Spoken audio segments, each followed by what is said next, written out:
Assalamualaikum warahmatullahi wabarakatuh. Pada kesempatan kali ini di channel saya Septian Nurmansyah Official. Nah, kita mau ngobrol-ngobrol nih sama temen Karang Taruna Mekar Pandega. Nah, di sini sudah ada Mas Herbanu.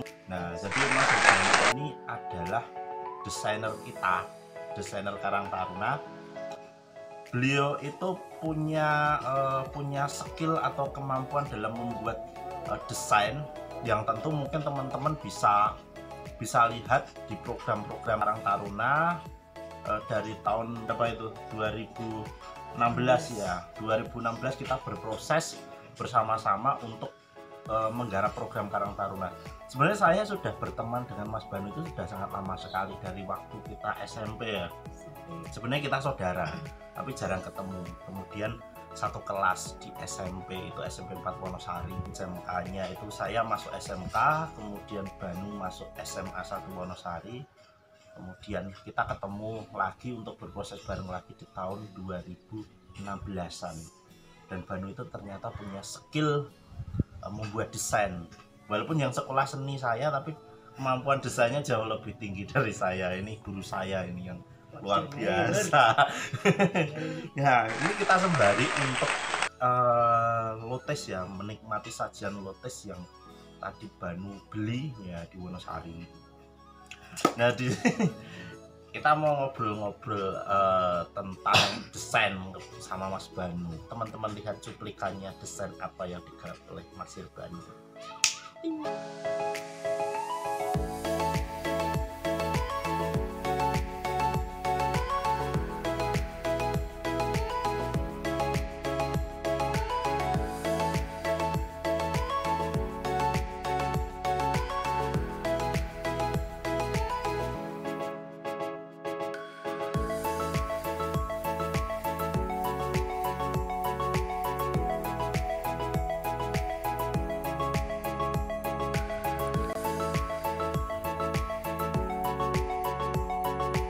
Ini branding produk dari Mas Banu, letter staff ya. Nah, kemudian ada banyak sekali desain yang itu menjadi font-font yang dikomersilkan. Tentu teman-teman bisa lihat ada Oceania, kemudian ada Laris Manis ya.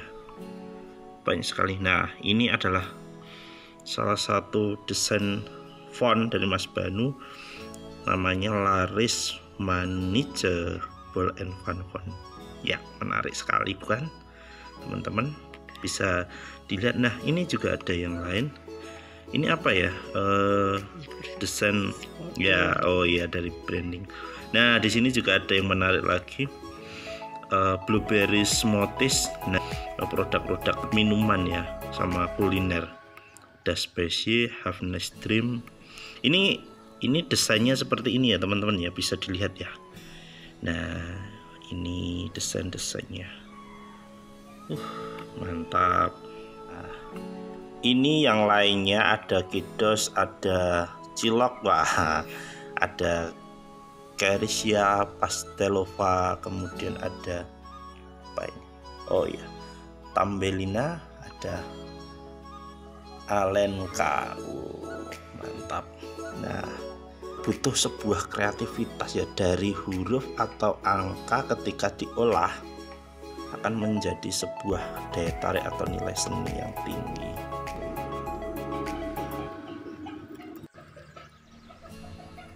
Oke, teman-teman sudah lihat video cuplikannya, karyanya keren-keren.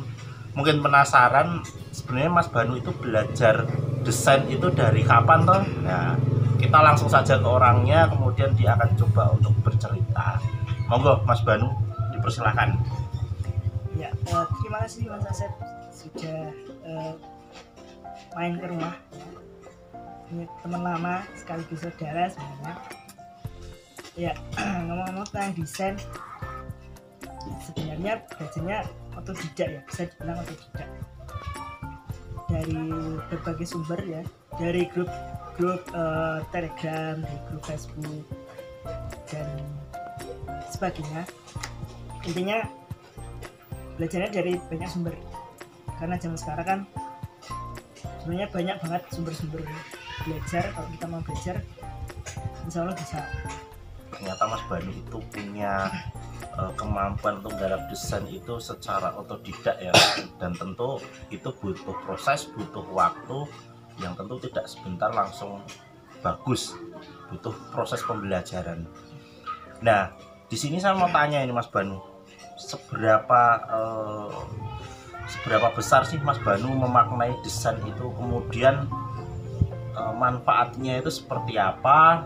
Tentu kita sudah lihat desainnya seperti apa, tapi secara sudut pandang Mas Banu itu manfaat dari desain itu seperti apa untuk publik atau masyarakat kita, khususnya ketika kita berkegiatan di Karang Taruna. Tentu ada tujuannya, target-target ya Mas Banu sebagai seniman desain. Sebenarnya desain dan seni rupa itu hampir sama, sejalan lah, karena sama-sama ibaratnya bahasa visual yang tentu kita sebagai media ekspresi yang sama, mengeluarkan ide-ide kita menjadi sebuah gambaran atau visual yang bisa dilihat oleh orang lain. Kemudian kalau selama ini ya, desain sendiri adalah yang pertama media ekspresi, yang kedua sebagai pemecah masalah. Ketika ada orang datang ke kita dengan masalah tentang visual, mereka punya ide-ide yang mungkin orang lain belum bisa lihat, tapi ketika itu diubah ke desain, maka setiap orang akan bisa melihat ide. Dan yang ketiga tentu yang selama ini dilakukan di Karang Taruna terutama itu sebagai media promosi dan informasi.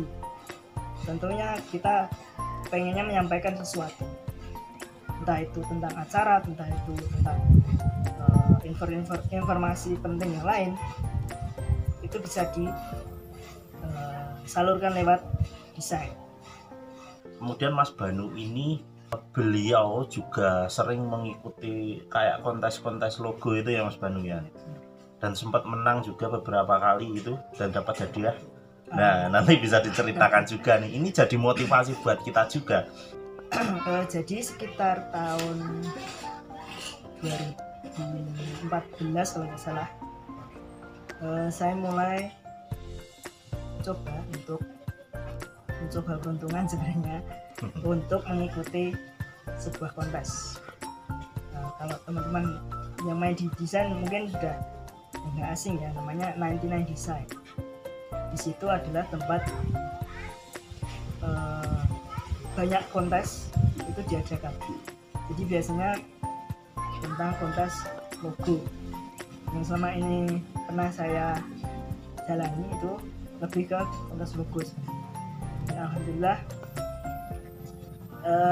seiring banyak kegagalan, alhamdulillah dikasih rezeki di situ.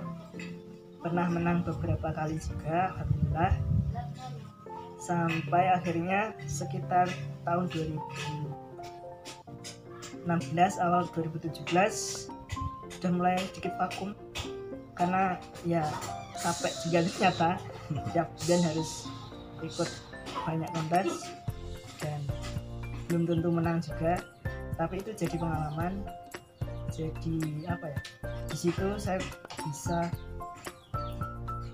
nambah ilmu tentang bagaimana presentasi ke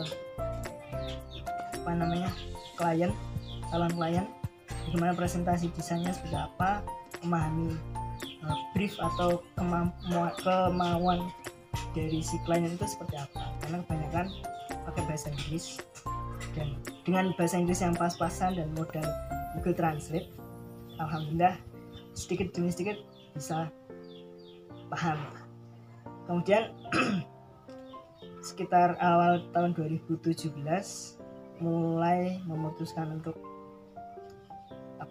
bikin font. Ya sebenarnya nggak langsung bikin font sih, tapi belajar namanya hand lettering.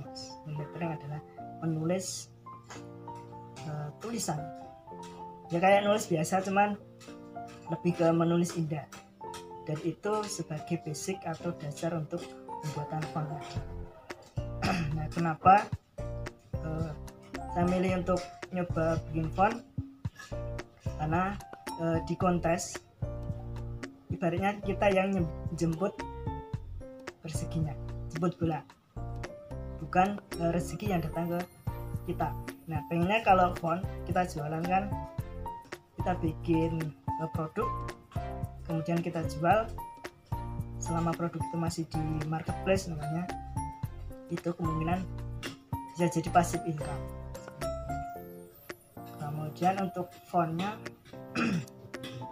selama ini sampai saat ini sudah bikin sekitar 14 kalau nggak salah. Itu sejak 2017 sampai 2020. Cukup produktif ya Mas Banu ya. Di samping beliau itu selalu saya mintai tolong untuk buat poster, dan itu tidak mengenal waktu. Sebenarnya saya nggak tahu hatinya berkata apa, menjerit atau bagaimana. Tapi di tengah kesibukan Mas Banu yang memang kalau bikin font itu tidak mudah ya, karena ada sekitar setiap font ada berapa huruf itu, belum ketambahan kayak koma, titik, ya tanda baca itu tentu harus jelimet sekali. Tapi beliau ketika saya minta tolong Mas Banu bikin poster ini untuk Karang Taruna, selalu pas respon ya. Jadi beliau selalu ada prioritas ke arah situ yang sifatnya kegiatan sosial. Jadi ini menariknya di sini. Kalau bikin font saya rasa banyak talent, tapi bagaimana kita memunculkan kepedulian terhadap desa, bangun desa, kemajuan desa. Nah, ini mungkin tidak setiap orang itu mau untuk seperti itu, dan alhamdulillah di desa kami, di Desa Sanggari ada Mas Banu seperti ini. Dan harapannya ke depan juga nanti akan muncul Mas Banu yang lain dengan kapasitas yang berbeda-beda. Kalau kita mau kapasitasnya sama, tentu di fotokopi tidak bisa di dunia ini. Tapi ketika ada yang lain dengan warna yang baru, itu akan sangat memungkinkan, bahkan bisa lebih baik. Tadi diceritakan terkait dengan proses dari Mas Banu itu sendiri. Jadi tidak serta-merta dia langsung menjadi juara atau pemenang dalam sebuah kontes, atau langsung mahir dalam membuat font. Di situ kita belajar bahwa beliau terus mencoba untuk bikin font, bikin desain, sehingga mendapatkan ibaratnya penghargaan yang itu prosesnya juga tidak mudah, dan butuh kesabaran, ketelatenan, ketelitian, dan kreativitas yang lebih. Maka tentu ini menjadikan gambaran buat kita bahwa segala sesuatu yang kita lakukan itu kadang tidak semulus apa yang kita pikirkan, tapi di situ ada tantangan atau hambatannya. Nah, di sini yang perlu kita lakukan adalah bagaimana kita mampu bertahan atau mempunyai daya tahan untuk menghadapi segala sesuatu. Begitu Mas Banu. Nah, mungkin ada harapan dan pesan untuk generasi muda kita yang ada di Kelurahan Gari atau Desa Gari, atau kepada generasi yang lebih umum sih, untuk masyarakat Gunung Kidul. Monggo Mas Banu. Ya.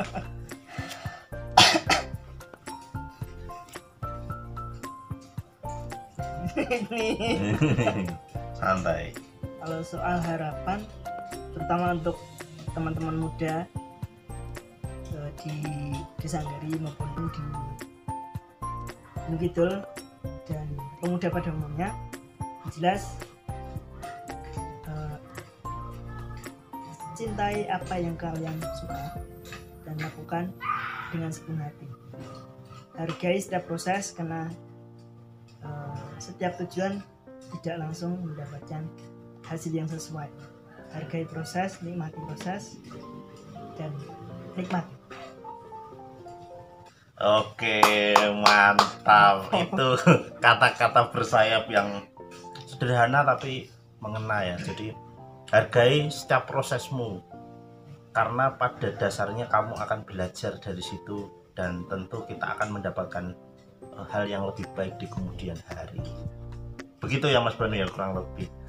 Mungkin itu teman-teman ngobrol-ngobrol dengan Mas Banu di channel saya.